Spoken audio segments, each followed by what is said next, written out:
Welcome to Fortify Your Future, a podcast for professionals who currently have executive oversight of or aspirations of leading the security and safety function for their organization. I am your host, Ken Carrasco, and joining me on the podcast today is Ron Ricci. Now, Ron has spent his entire career helping CEOs and companies tell their stories and build company culture. He has worked with CEOs like Michael Dell, Eric Schmidt, John Warnock, and Carol Bartz, and discussed leadership with Richard Branson and Jack Welch. He spent 20 years at Cisco, including a decade as a direct report to CEO John Chambers. Ron has authored Momentum, published by Harvard Business School Publishing, and The Collaboration Imperative, which shared the best practices Cisco used to work better together. He is currently the founder and CEO of the Culture Platform, the only software platform to measure how engaged leaders and managers are with their employees and culture. He is also the author of The Water Princess, a classic adventure, winner of the Moonbeam Book Award for juvenile fiction. Welcome, Ron. Ken, it's a pleasure to be here. Thanks for the opportunity. I'm looking forward to talking to the folks in the security world and how we can help them be more successful. Great. Well, I always like to lead off my podcast with leading with value. What is a bit of information or piece of guidance that you could provide our listeners that they can take away as actionable? Absolutely, Ken. I really care about the future of managing. That's really my focus and how to prepare managers for the future. And there's probably in our lifetime going to be no greater tectonic shift in the responsibilities of a manager in what I call the age of uncertainty, this age where AI is, really spawning a rethink of the company and changing and challenging some of the norms of managing from the past and how do things move into the future.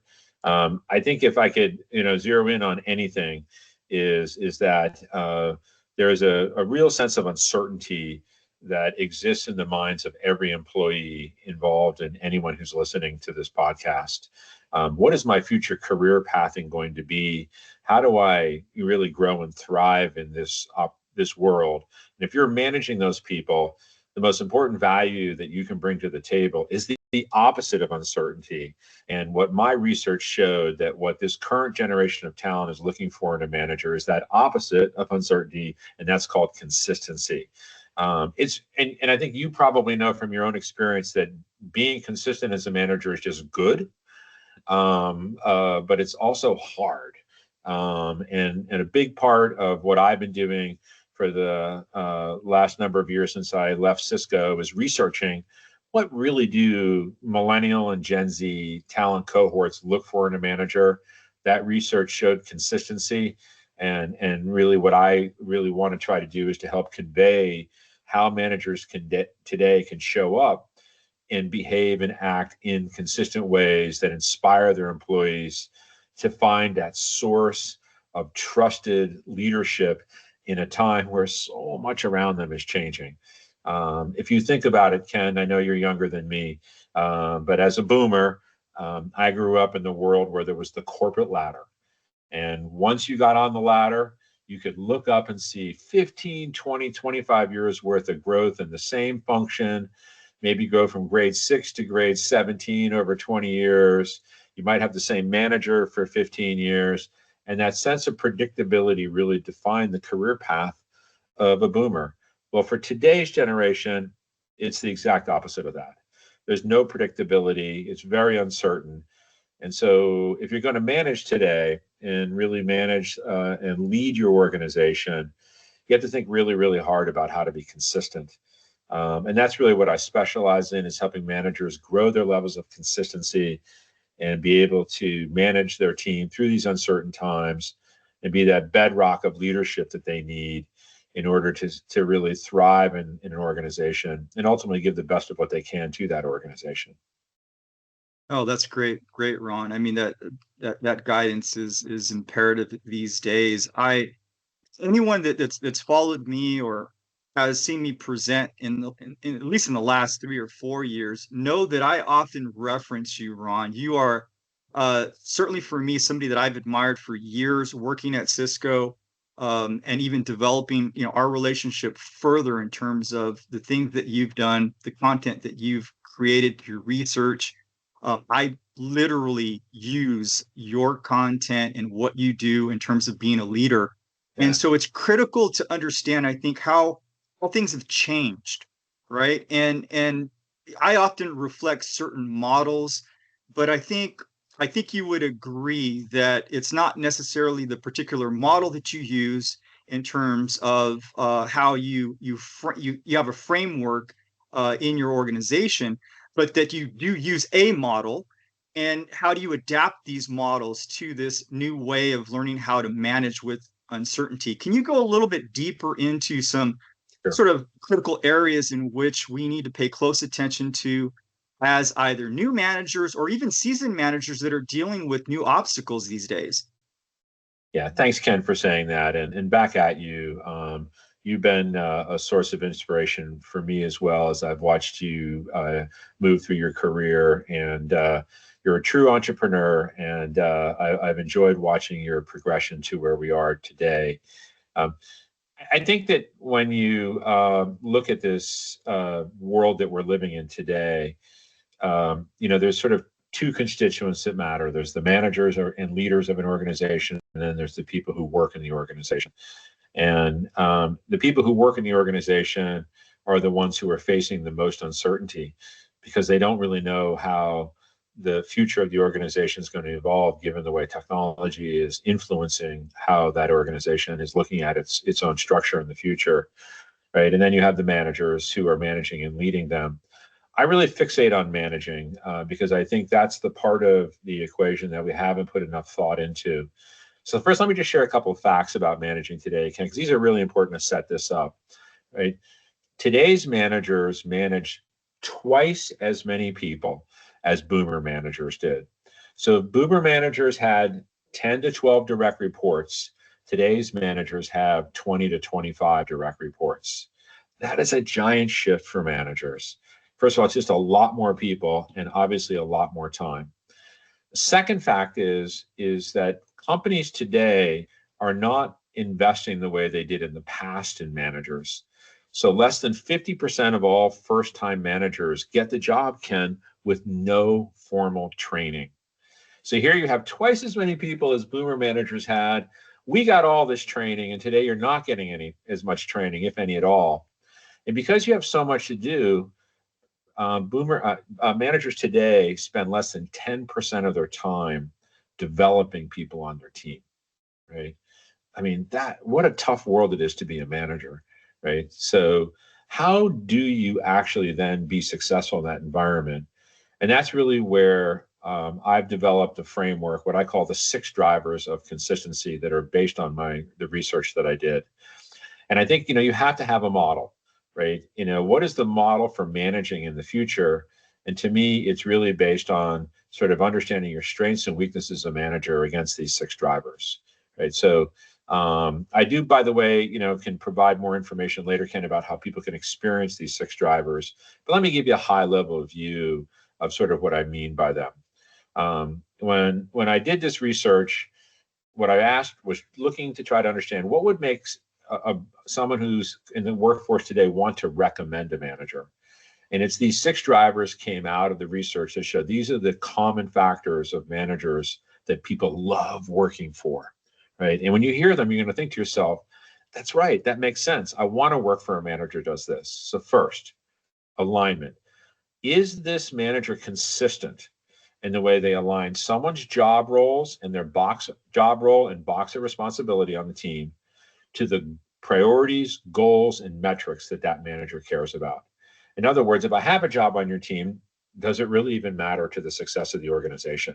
How do I make sure I'm aligned to goals that matter to the job in the company, and then I can measure my success, right? 100% of the employees in an organization have to be able to align their job to some kind of goal and then some measurement system, or the job's out of alignment, which means it's not really certain that it's going to contribute. And that alignment creates that consistency for the manager, but it creates some sense of certainty for the people working on the team.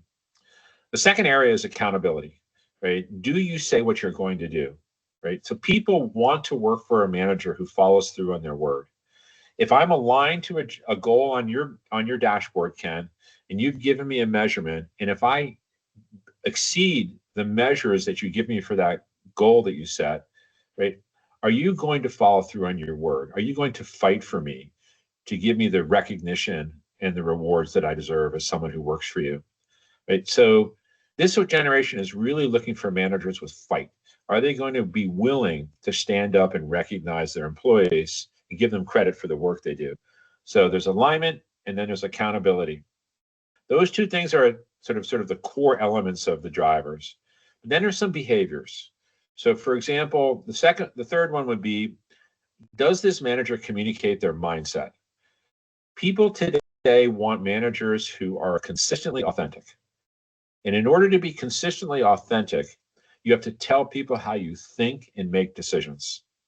I was the kind of manager who always made decisions based on the future. I wasn't that interested in improving things we were doing today. That was my authentic self. And you want to know the authentic self of your manager because it helps make a manager more predictable. You know the way they're going to think. And so they're looking for managers who have alignment, accountability, and communicate their authentic mindset. The fourth area they look for is consistent use of process on the team.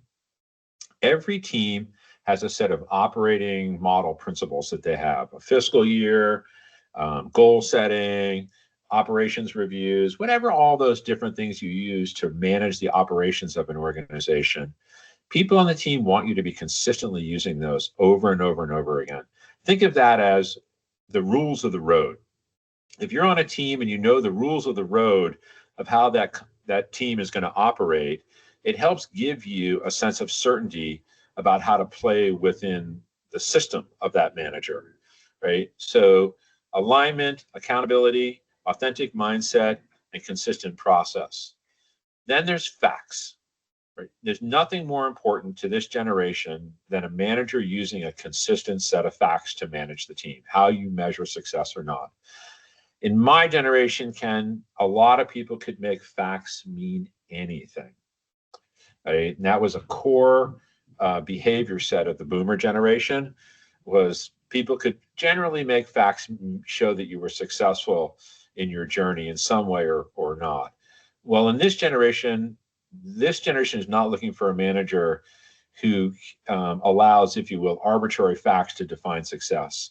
They're looking for a manager who operates from one scorecard of success. So we all transparently know what success looks like, and you know how to be successful as someone on the team.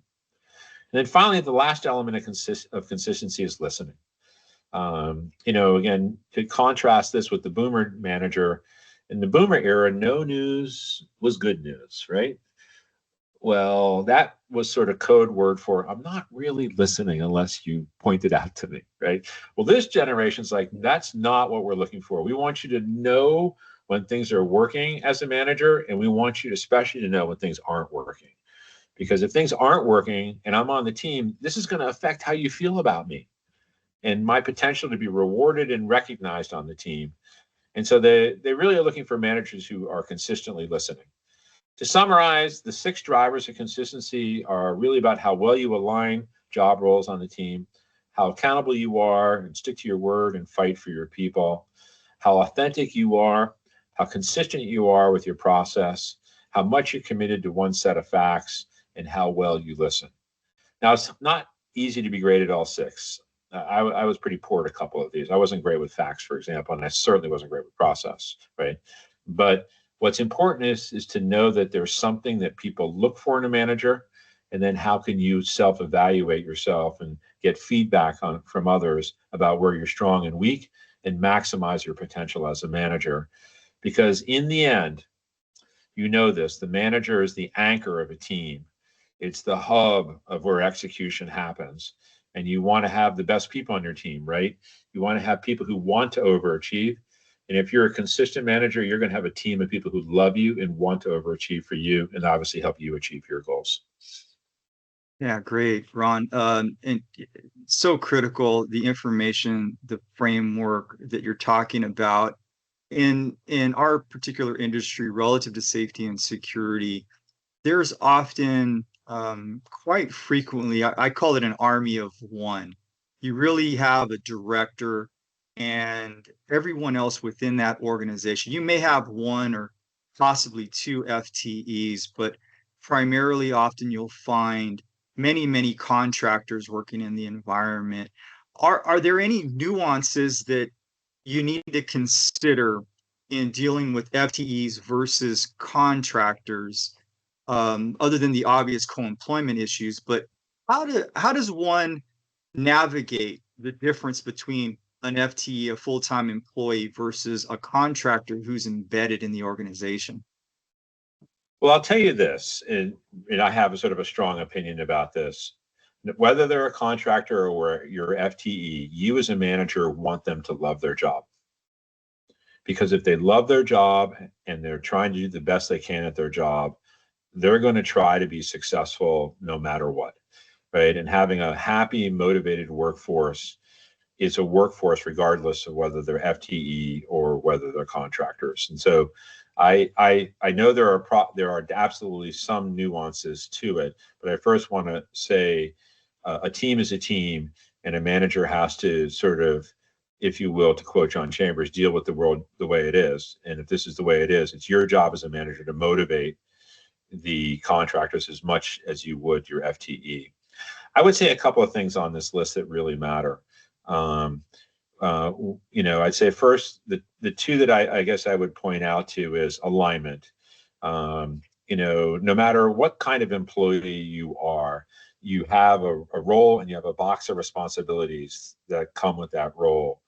And being really clear about what success looks like, I'd put a little extra time into that when you're working with contractors, because you may have to educate this, a contractor on the way this particular corporation works, right? And how goals are set, how metrics are set, and how a job, rolls up to the success of a broader team.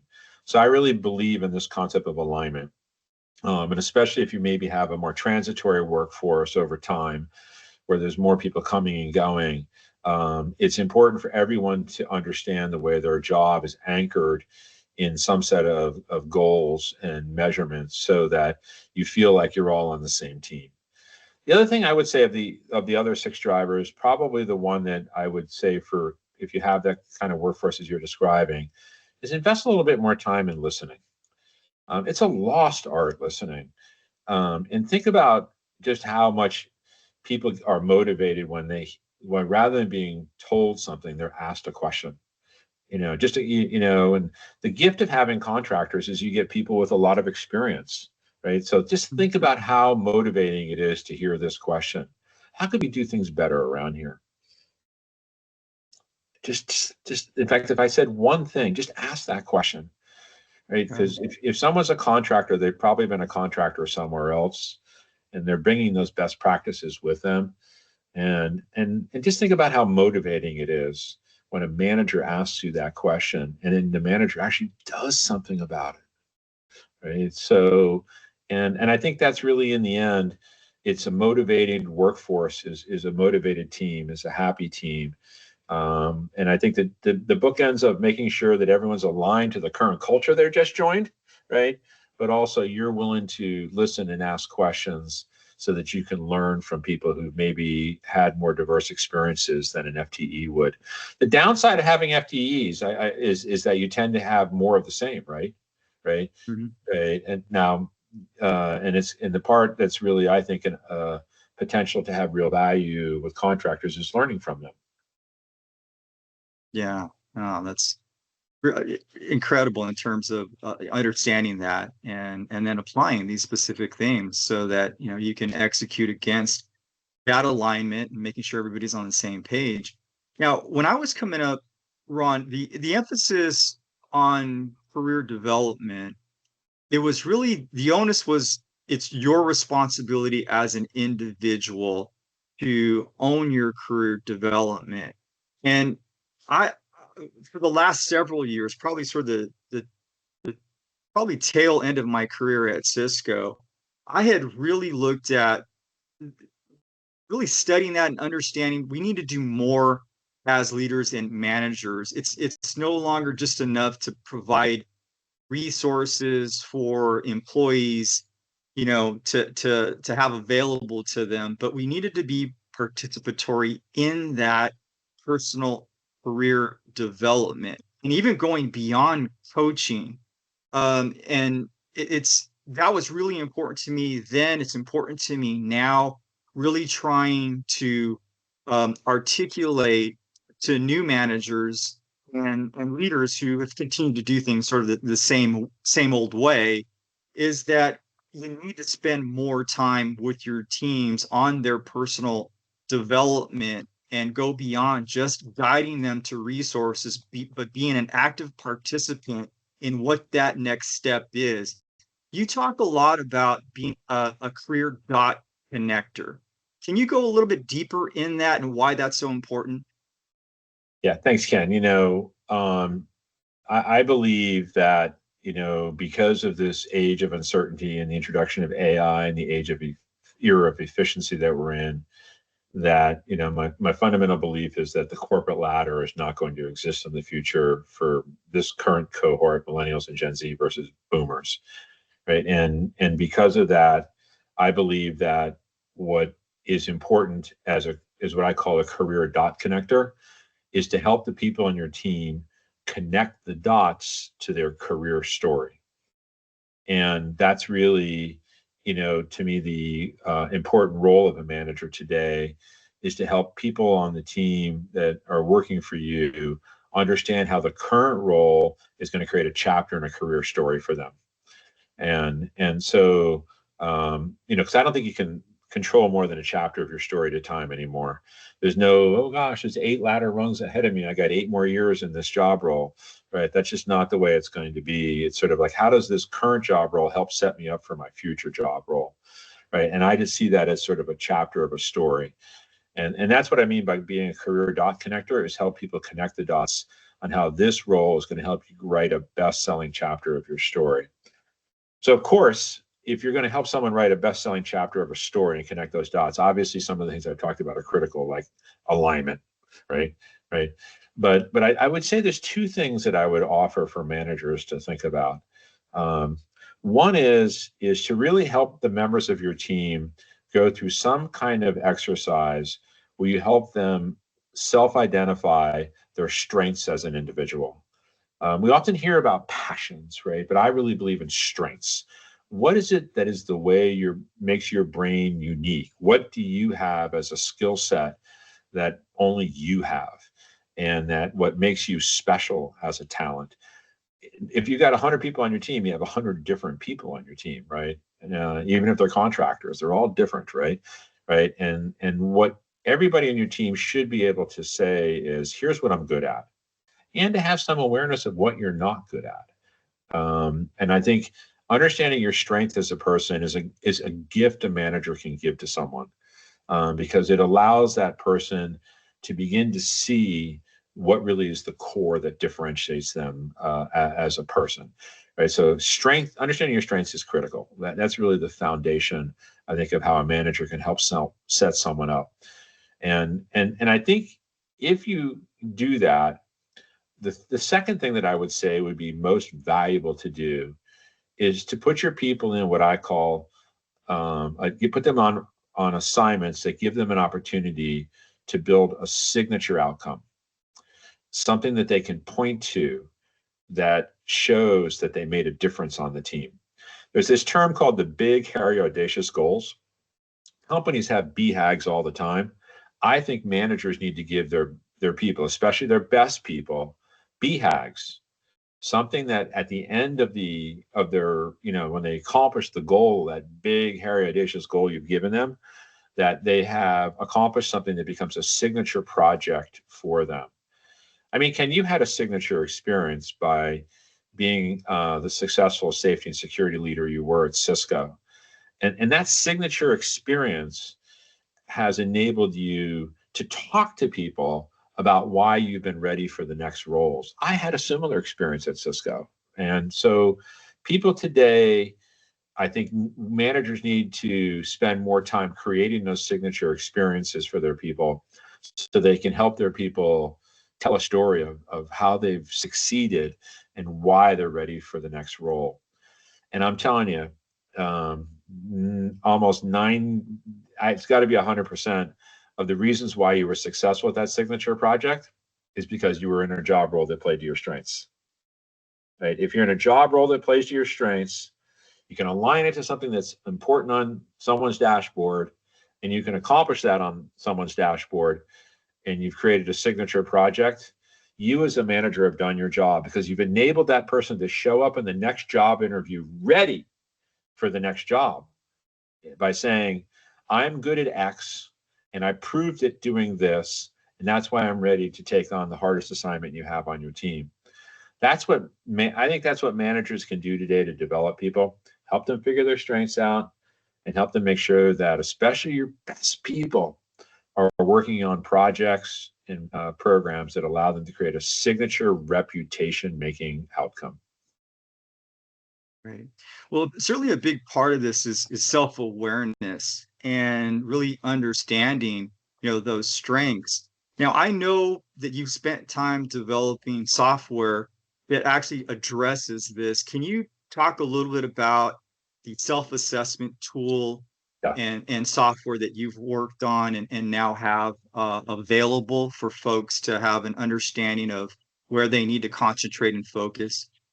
Yeah, thanks, Ken. It's when I was at Cisco, there was the CIO at the time was Rebecca Jacoby, and she was well regarded as a manager, if you remember, right? And I remember asking her, how can I be a better manager? And she just said, get some perspective, right? And so what I wanted to do is to make it possible to provide perspective to people. So what I've done is that I've taken the 6 drivers. Those are sort of that framework for how do you be a better manager. I've built a self-assessment that allow you to identify your strengths and weaknesses as you see them relative to those 6 drivers, so that you can understand as a manager, what do you really need to emphasize when you're managing, and where can you see and know your weaknesses so that you can be self-aware of them. And so this self-assessment, I'll send you a link, Ken, so that you can provide it as part of the podcast, but it's free. And it's a 3 to 5 minute experience, and it'll help you as a potential or current manager see where you see yourself against the 6 drivers. I hope, Ken, you'll take the self-assessment and maybe tell people how you see yourself, because you really need to know what you're bringing to the table. And by the way, weaknesses are fine, right? What matters is your strengths. And that's really the challenge of being a manager today, is knowing your strengths, so that you can apply them to help your people be the best of who they can be, and ultimately set that win-win up of a great team producing great results. Great. Yeah, and that's wonderful. I'll definitely take you up on that. And I know things are continuing to change. It's dynamic too, right? Yeah. As we face new challenges. So definitely we'll look into that. I hope our listeners will too. Any closing thoughts or final pieces of information that you think is important for either leaders that are experiencing certain challenges in their environment, or aspiring leaders as they navigate sort of the things that are happening now, how AI is playing a role? Anything in terms of your final thoughts on that? I think it's super important right now for managers to step up. No matter what, I think it's important for every manager in the safety and security world to know that their people are talking about their future in ways like they have never talked about before, meaning folks know things are changing. And so for me, if you're a manager, the most important thing I think you can do is get out and wander around and talk to people and listen to them, and to actively understand how they see their job role and ways with which they wish they could do it better. I believe that in the goodness of people, that every day people show up wanting to do their best work. And I think that when things are uncertain, the best way to get them to do the best work is to be that source of certainty and to be that consistent person. And so my call to action is get out there and talk to your people. Be that rock for them, and discover what's on their mind, and maybe even discover some ways to manage your team a little bit better. And I guess I'd say take these self-assessments so that you know where you're strong and weak as you head into those conversations. But in the end, it's about listening to them and hearing what's really on their minds and what you can do to help them and your team transition to where the world's going. Great. I always enjoy our conversations, Ron, and every single time I learn something new from you. So I'm greatly appreciative of your time and joining us here today. Thank you. Yeah, thank you, Ken. I appreciate it as well. And best of luck to you and the managers out there in safety and security. I know they're all going to do it. Appreciate it.